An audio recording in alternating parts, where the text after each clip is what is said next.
दोस्तों नमस्कार। मैं ना सोनांचली कथा कहानी और उपन्यास के इस अंक के साथ पुनः हाजिर हूँ। दोस्तों, इस समय मैं वाचन कर रहा हूँ संझौती के दिए कहानी संग्रह का, जिसे लिखा है शिवा शंकर त्रिवेदी ने। दोस्तों, आज लीजिए सुनिए कहानी संग्रह संझौती के दिए के पहले अध्याय 16वां का वाचन मेरे अर्थात ना सोनांचली के स्वर में।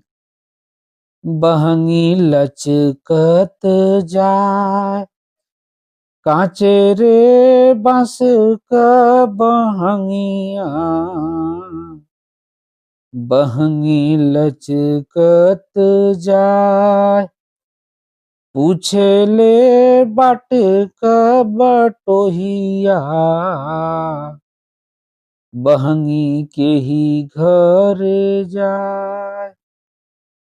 घुटने तक मैली फटी धोती, नंग धड़ंग शरीर पसीने से तरबतर, पसीने से नहाई पीठ की मांसपेशियां तेल लगी कौड़ी की तरह छटकती हुई, पालकी ढोने से फूले हुए कंधे पर बहंगी की झूमती चाल। वह कहार द्रुत गति से बढ़ता जा रहा है समीपवर्ती गांव की ओर। सूरज जो अस्ताचल से उतरने की जल्दी में है। बहंगी लोच खा रही है, कच्चे बांस की जो बनी हुई है। बाट के बटोही पूछ रहे हैं, यह बहंगी किसके घर जाएगी? किस सुहागन अहिवातन का स्नेह सूत्र नैहर और ससुराल दोनों को एकाकार किए हुए है। वह पतली पगडंडी, वह लोच खाती बहंगी, बहंगी के दोनों छोरों पर दो चंगेलियां भरी पूरी, परिवार के लिए पकवान, सास के लिए ₹1.25 गज वाली छीट की कुर्तियां, बच्चों के लिए खिलौने, झुनझुने तथा लाल फुलगेनों वाली टोपियां, सुहागिन के लिए सिंदूर, चूड़ियां, पियरी, साड़ी, तारजड़ी, टिकुलियां और ननद के गालों पर मलने के लिए पाउडर, चेहरा देखने के लिए ₹1-1 का कांच अर्थात ऐनक, गंवई मेलों या गंवई फेरी वालों से खरीदे हुए प्लास्टिक के कंधे, बाल गुहने की चोटियां। खेतों से मक्के की फसल कट गई है। अरहर और अगहनी धान के खेत कहीं कहीं भरे हुए हैं। सन के खेत पीले फूलों से लदे हुए हैं। दोनों ओर से हल जोत कर किसानों ने पगडंडियां पतली कर दी हैं। गेहूं की बुवाई प्रारंभ है।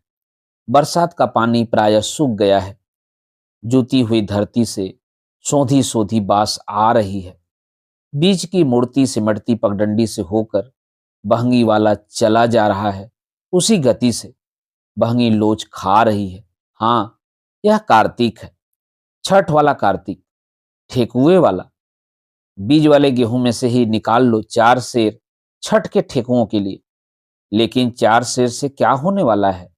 बबुनी को, बहिना को, बुआ को ठेकुए भेजने होंगे। चौमासा चौमासा तो किसी ने झांका तक नहीं।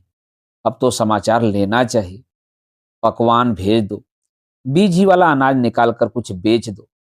बाजार से लाना एक साड़ी, 4 आने का पीला रंग चटकार पियरी रंगनी होगी। बहंगी लचकत जाए कांचही रे बास के बहंगियां, बहंगी लचकत जाए। पतली पगडंडी पर कहार चला जा रहा है। बहंगी लोच खा रही है। छठ आ गई। 10 बजे रात तक पिंडिया का गीत और सुबह जात पर छठ का गीत। छठ सूरज भगवान का व्रत है। सूरज भगवान का ही तो प्रसाद है। गेहूं चने की फसल रवि, वही तो प्रकाश देंगे, पथ देंगे, अन्न देंगे। उन्हीं की कृपा से तो घुमड़ता अंधेरा दूर हो गया, रास्ते खुल गए। संध्या समय गवाक्षों से आंखें चमकती हैं। यौवन है, पर आंखों में चंचलता नहीं, भोलापन है। बहनें भाइयों की प्रतीक्षा कर रही हैं। लचकती बहंगी जिसके नैहर से आ जाती है, उसका सीना दूना हो जाता है। भाई भतीजों की प्यारी, माँ बाप की दुलारी जो है। सूरज सब जातियों का देवता है। छठ सब जातियों का पर्व है। सब छठ पूजेंगे। डोम 1 महीने से बना रहे हैं। सुपुलियां, चंगेलियां, लाल नीली हरी पीली चंगेलियां।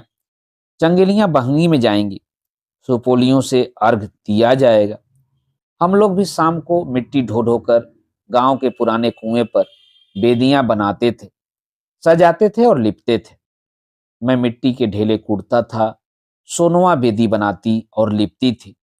तय करते थे बेदी के चारों ओर कहाँ कौन बैठेगा। यहाँ भाभी, यहाँ ईया, यहाँ मेरी माँ और यहाँ सोनवा। सोनवा की माँ नहीं थी, उसके पिताजी भी नहीं थे। मेरे चाचा जी के एक ही लड़की सोनवा, मुझसे 1 साल बड़ी। सोनवा जब 3 साल की हुई, चाचा जी का देहांत हो गया। 1 साल भी नहीं बीता, चाची जी ने भी दुनिया छोड़ दी। परिवार में उनकी एक निशानी रह गई, सोनवा। कई बरस तक हम दोनों साथ खेले, चने का साग साथ खोटे, छठ के चबूतरे बनाए, सोनवा और मैं शरीर का छोटा किंतु कलेजे का कच्चा था, और सोनवा थी चमरचिट। उम्र के लड़के मुझे पटक देते, खेलकूद में हरा देते, लेकिन सोनवा, उससे सब डरते, सब उसका लोहा मानते कि इस खेल में कौन सा नियम चलेगा। सोनवा निर्णायक थी, डिक्टेटर थी। जैसे ही झापट मारे, जैसे ही खेले, सोनवा स्वतंत्र। हाथ से टकराकर एक बालिश्त हटी गोटी को भी सोनवा के निर्णय से नहीं हिली हुई मान लिया जाता। नदी के किनारे जाकर मैं घुटने भर पानी में छपक छपक कर हुड़दंग मचाता था, और 10 साल की सोनवा तैरकर बीच धारा तक चली जाती। मेरी इच्छा थोड़ी और आगे जाने की होती तो सोनवा कसम के बांध बांध देती। बचपन खेल को रोक नहीं सकता। हारने से क्या हुआ, थोड़ा दुख तो अवश्य होगा, किंतु लड़ना भिड़ना कैसे छूटे। मन में बड़ा दुख होता। कई बार तो मैं भाई साहब से प्रश्न करता, मैं क्यों हार जाता हूं, क्यों कमजोर हूं। किंतु इसका क्या उत्तर हो सकता है। मैं स्वयं सोच लेता, हारने के लिए ही पैदा हुआ हूं। मुझसे छोटे लड़के भी मुझे ही फिसड्डी बनाते, लेकिन सारी यातना टली। यदि सोनवा आ पहुंची, ले मुझे छू दे तू। अब क्या, सोनवा धीरे धीरे भागती, मैं छू देता। सोनवा न हो तो सर पर विजय का ताज कैसे बंधे। लेकिन यह भी तो तभी तक चलता जब तक खेल में अन्य लड़के मुझे हराते। जब खिलाड़ियों की संख्या मेरे और सोनवा तक सीमित हो तब मैं इनकार कर जाता, नहीं खेलूंगा, तुम ज्यादा खेलती हो। सोनवा मेरे ऊपर चार चार जीवों का घोषणा करती। जीव भी अजीब बात, खेल में हारना मरना है, किंतु मरने पर भी तब तक खेल चलेगा जब तक सभी जीव नहीं मर जाते। 4 जीव मतलब, जब सोनवा मुझे 5 बार हराएगी तो एक हार होगी, और यदि एक बार जीत जाऊंगा तो पांचों जीवों की जीत होगी। लेकिन 5 जीवों के बावजूद भी हारता मैं, जीतती सोनवा। जीवों के मरते देर क्या, जैसा मैं वैसे मेरे जीव। हार को मन कब तक सहन करे। बहाना करके या घात करके मैं भागता, और घर आकर भीतर से किवाड़ बंद करके कमरे में छिप जाता। पीछे पीछे आती सोनवा दौड़ती हुई दरवाजे के पास खड़ी होकर मुझे किस्म किस्म की गालियां सुनाकर चिढ़ाती, उकसाती। हमार खोलिया न खिलाव, सेकर माई गुजरी, खाले गिरगिटवा बियाले मुसरी, घिचू घिचू मुसरी। इसका अर्थ यह है, मेरा खेल जो पूरा न कराए उसकी माँ गुजरी है। वह गिरगिट खाती है और उसके बच्चे चूहिए जैसे होते हैं। देखो, चूहिया बिल में घुसकर छिपी है, खिंचकर बाहर करो। मैं भीतर से ही सुनता, ठीक है, मैं शेर नहीं रहूंगा, चूहिया ही रहूंगा, मूसरी ही रहूंगा। शेर होने में तो बड़ा घाटा है, मैं तो पत्ते पत्ते ही मर जाऊंगा। फागुन आ गया, गांव के शिवालय पर मेला लगेगा। पास में पैसे नहीं तो मेला क्या। मुझे तो माँ 2-4 पैसे दे देगी, पर सोनवा को, उसकी तो माँ है ही नहीं। फिर वो लड़की भी है। लड़की जी लड़की की जीभ बिगड़ी तो उसका जीवन बिगड़ा। मेरा भी तो काम 2-4 पैसों से नहीं चलने वाला है। फिर मीटिंग हुई। पिताजी खेत गए, माँ पड़ोसन के घर गई। या गोबर पाथ रही हैं और भाभी जी भोजन बना रही हैं। मौका अच्छा है, सरसों की बोरी खुली है। मैं और सोनवा चोरी से सरसों बेच आए। मेला मौज से बीता, जलेबियां खाई गईं, नरकल की बंसियां खरीदी गईं। लेकिन बोरी में 8 सिर सरसों कम है। सम्मन तामील हुआ। सोनवा कुछ नहीं बोलती। मैं पिताजी की आंखें देखकर ही सारी बातें खोल देता हूँ। सोनवा उम्र में बड़ी होने के कारण पीटी गई, मैं छूट गया। सोनुआ मुझसे नाराज है। मैं रुआ से मन से उससे मिन्नतें करता फिरता हूँ। शाम को गली की नुक्कड़ पर खड़े होकर हाथ की छोटी उंगलियां मिलाई गईं, अंगूठे को दांत से पकड़कर कसम खाए गए। संधि हो गई। दोस्ती यथा पूर्व, प्रेम यथा पूर्व। खेलकूद में ही नहीं, सोनुआ पढ़ाई में भी मुझसे होशियार निकली। वहां भी मैं घोघा पंडित था। सोनुआ की लिखावट जैसे फूल, उसने मुझे पीछे छोड़ दिया। स्कूल तो साथ ही साथ गए, पर सोनुआ मुझसे 1 साल आगे निकल गई। फेल होने के बाद मैं भी अपनी कक्षा में ठीक ठाक हो गया, लेकिन उसकी और मेरी कक्षाओं का अंतर नहीं मिट सका जब तक कि सोनुआ ने पढ़ाई नहीं छोड़ दी। तीसरी कक्षा के बाद उसको स्कूल भेजने की आवश्यकता नहीं समझी गई और घर पर ही रोटी सेकना, लीपना पोतना, बर्तन माजना सीखने लगी। मैं आगे पढ़ता गया।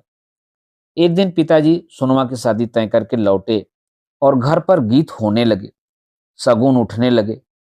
13 वर्ष की उम्र में सोनुआ की शादी हो गई। जिस दिन शादी हुई मैं फूला नहीं समाया। धूले रंगीले कपड़े पहनकर खूब ठाट जमाया और सोनुआ तो घर में छिपी रही। शादी के दूसरे दिन सवेरे दरवाजे पर पालकी रखी गई। सोनुआ का शरीर चांदी सोने के गहनों में रंगा था, किंतु वह रो रही थी। नाइन ने उसे पालकी में चढ़ाया। एकत्रित पड़ोसने भी उसकी रुलाई सुनकर आंसू बहा रही थी। जब पालकी उठी, सोनुआ चीख पड़ी। बाहर से तो एक रंगीन चादर का उहाड़ डाल दिया गया था। सचमुच उसकी रुलाई सुनकर कलेजा छाती से नीचे सरकता प्रतीत हो रहा था। पिताजी की आंखों से टप टप कई अश्रु कण चू गए। मां की आंखें तो रात से ही नहीं सूखी थी। मैं छटपटाता था और पालकी के पीछे पीछे दौड़ता जा रहा था। पिताजी ने मुझे गोद में उठा लिया। पालकी चली जा रही थी और सोनुआ की रुलाई आ रही थी। बबुआ रे बबुआ, मैं ही तो था सोनुआ का बबुआ। सोनुआ क्या गई, मेरा तो जीवन आधा हो गया। घर सूना सूना और पड़ोस अधूरा सा प्रतीत होता था। मैं सोनुआ के गांव जाना चाहता था, किंतु स्कूल खुलने के कारण एक दिन भाई साहब लिवा कर बलियां चले गए।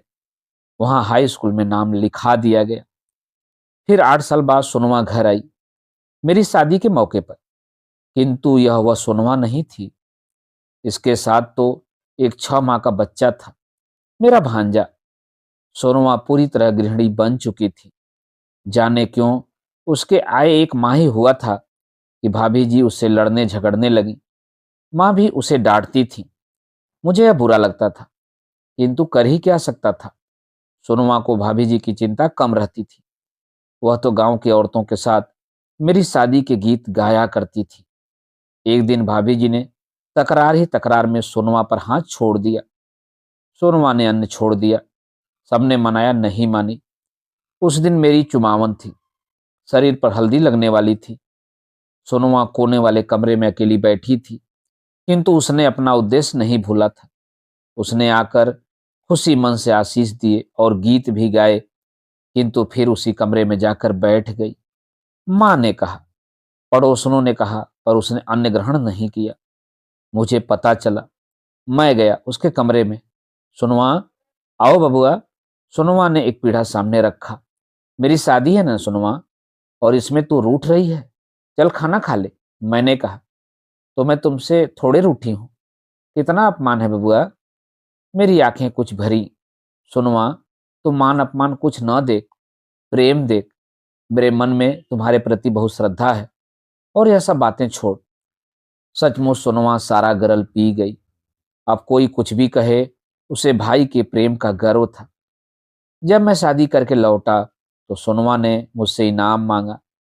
ससुराल में मिले रुपयों में से 20 रुपए निकालकर मैंने उसके हाथ पर रख दिए।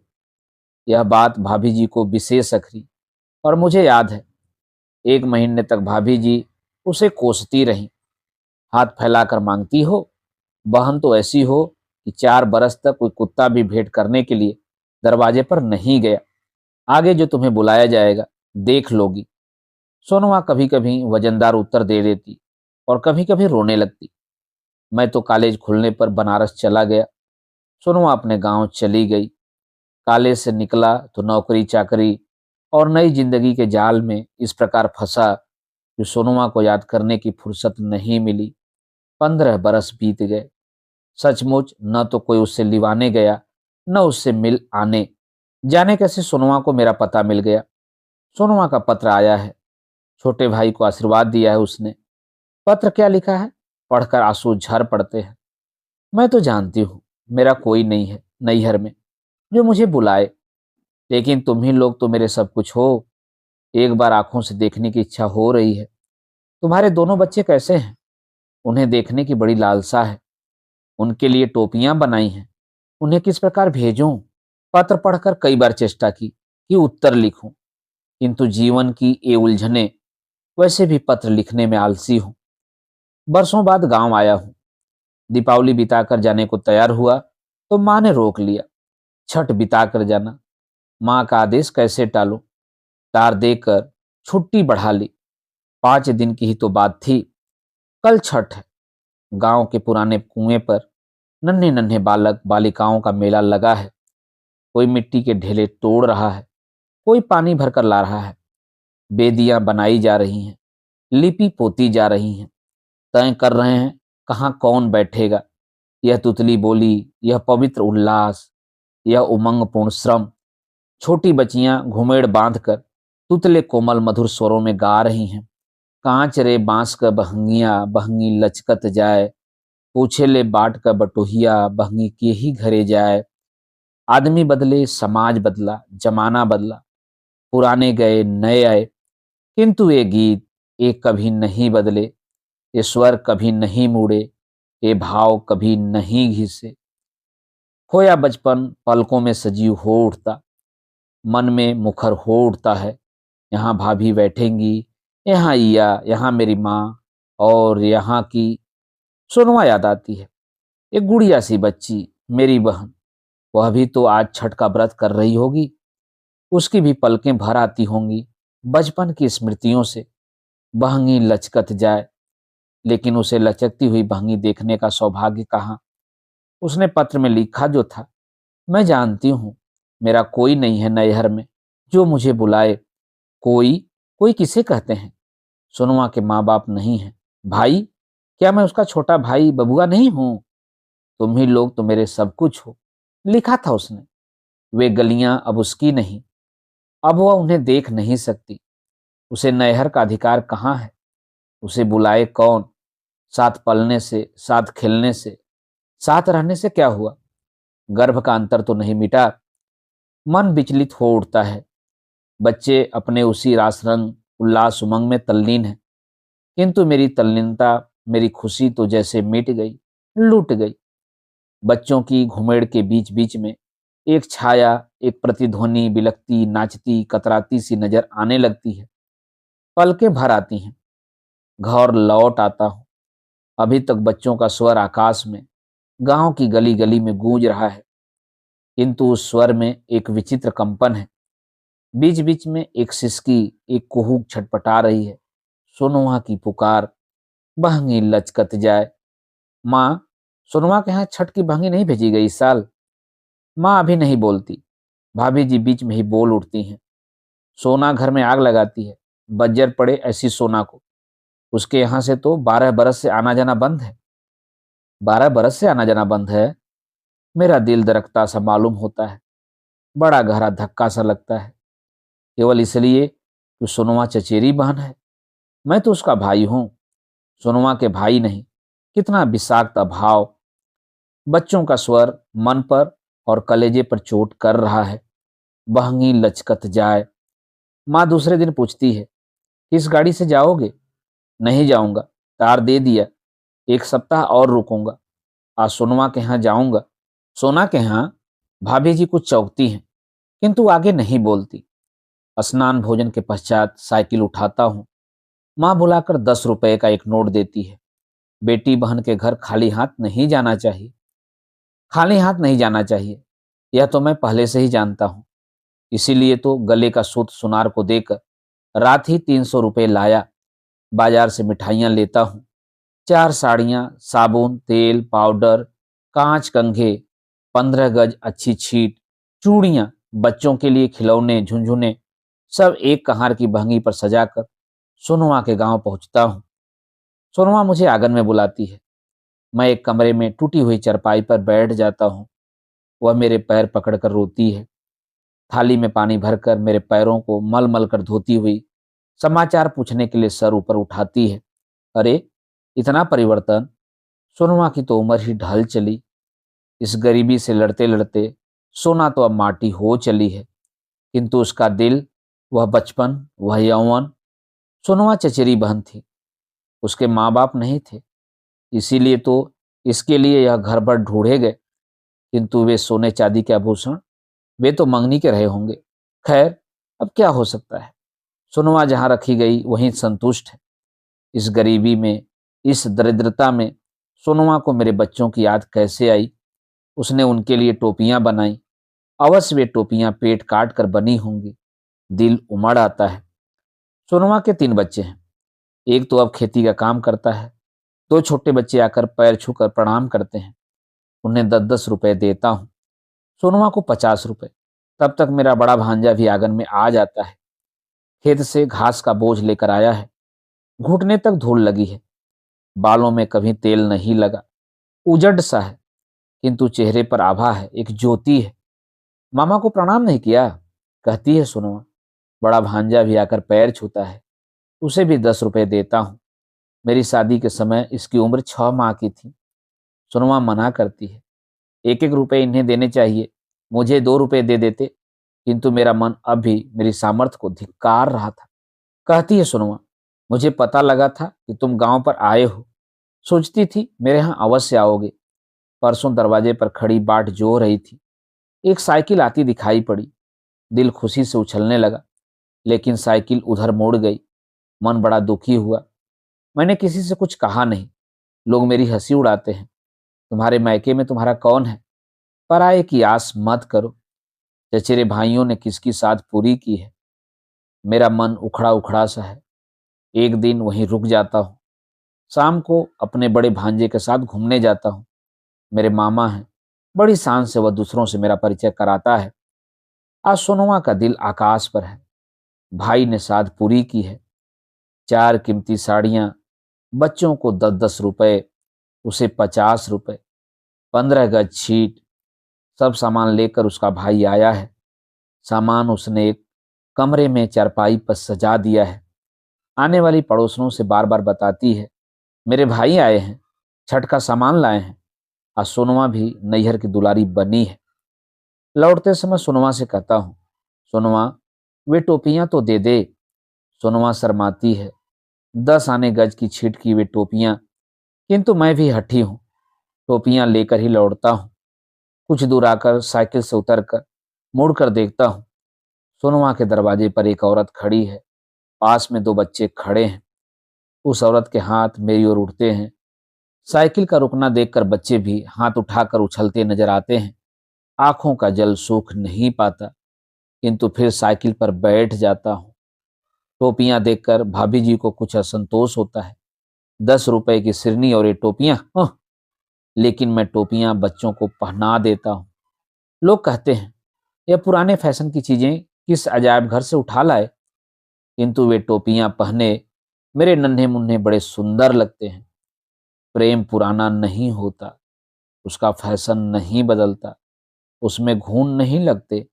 बदलने वाला, पुराना पड़ने वाला, घुनने वाला वास्तविक नहीं, ऊपरी है, दिखावटी है, बहंगी लचकत जाए। दोस्तों, अभी आप सुन रहे थे कहानी संग्रह संझौती के दिए के प्रथम अध्याय सोनुआ का वाचन मेरे अर्थात नासुनांचली के स्वर में। दोस्तों, आगे के अध्यायों का वाचन सुनने के लिए आप मेरे साथ कथा, कहानी और उपन्यास के साथ जुड़े रहें। धन्यवाद। नमस्कार।